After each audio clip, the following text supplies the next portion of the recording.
Alright, so the nice thing about the leggings is that for the most part you can sew them exactly to the pattern before we start altering them. So just like how he has cording on his top, he also has it on the back of his pants. And a lot of cosplayers seem to miss this because it's so hard to find a shot of his back.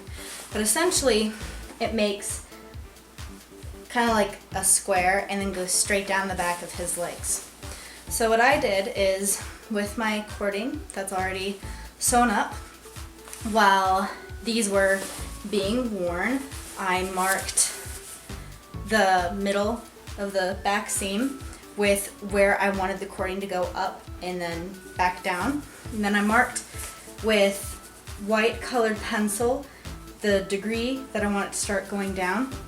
And then I pinned it at the very bottom of the leg as well, just to see if it's going to stretch properly or not, because keep in mind this is on the butt, and even though it may not look like it, this stuff really does stretch. And the butt is where most of it's going to need to stretch, so you don't want to accidentally mess that up. So there are two different ways you can go about this. Just like with the cording on the top, you can either hand sew it all on top of the fabric like I did, or you can actually cut all the way down that squarish looking pattern and then stick the cording in and literally just sew it back together. The only difference is the cording will be popping out. That's why it has this little tail on it. I don't know if I necessarily trust myself to be able to sew it properly into this stretchy fabric, because if I mess it up, then my butt's not gonna fit in it. So I may just adjust my dress form to the measurements of my hips, and while these are on the lower half of it, because I can just take it off of the stand, I can go ahead and sew it while it's on the dummy in order to ensure that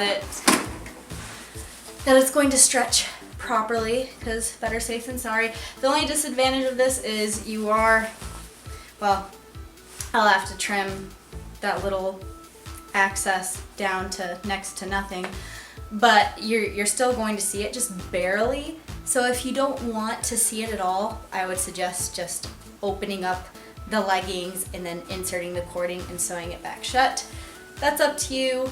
It's always kind of a gamble when you are sewing stretchy fabric with something that's non-stretchy. So I'm not entirely sure which method I'm going to do yet, but I will show you my progress when it's done.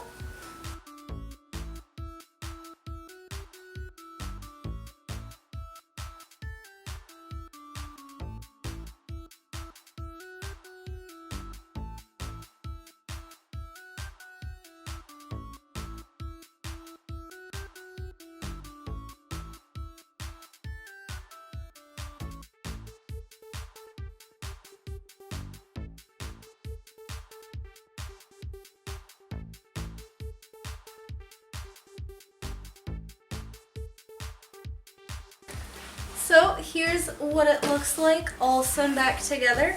I ended up slicing it open, inserting it, and then sewing it shut. The only thing you kind of want to look out for if you do that is that they're going to be just a little bit smaller than they were before. So if you plan on cutting it open, I would go with the next size up. That way you have enough allowance for this to happen. I only went over the seam one time so far to make sure that it all kind of laid right. I kind of hate that somewhere along the way the middle seam got a little skewed between the top and bottom. Not entirely sure how much that's going to bother me or not, since it's going to be covered by the tail.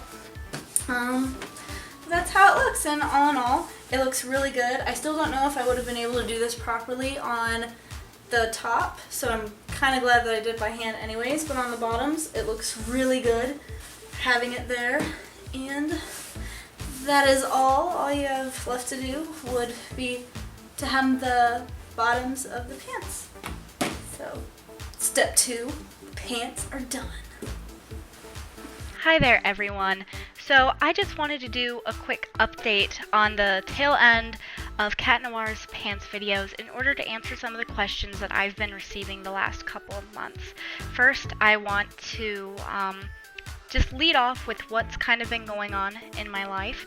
So a lot of you will notice that I kind of vanished for a couple of months. The reason is that we wrapped up the first season of our TV series Bug Bites back in the winter, and because it wrapped up, me and my boyfriend Topher, who you'll be seeing a lot more of, decided to go ahead and move back to Los Angeles.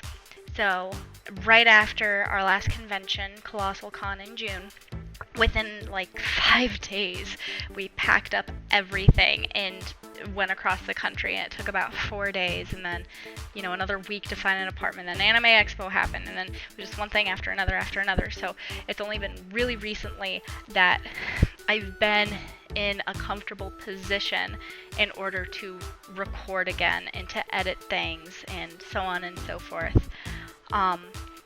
So why the name change?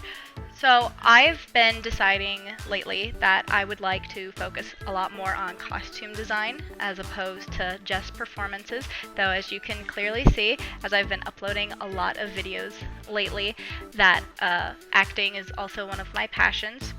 But I wanted to focus on costume design, and I started accepting commissions in the last couple of weeks, last month, and so I've been rebranding myself. Dusky Dreamer is something I came up with at like the very end of high school, beginning of college, and Sunset Rogue is my new persona, and that's kind of like my company, so to speak. But all of the group stuff and acting stuff, we've been competing under the alias of Nobody Special for almost 2 years now.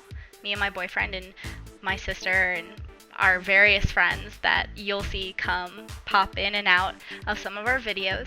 So it just seemed more appropriate to change the group channel, my channel, into Nobody Special. That way it can all live in one place, and I will still be uploading my own stuff, my tutorials, my work logs, cosplay advice. That stuff is all going to exist here. So if that's the reason why you started following my progress, rest assured you will still get to see those things. So that's pretty much all that's going on. We will be pumping out a lot of skittish type videos, as that is one of our passions. That's that's all I really got. So thanks for sticking around, and I hope you like the new stuff you see.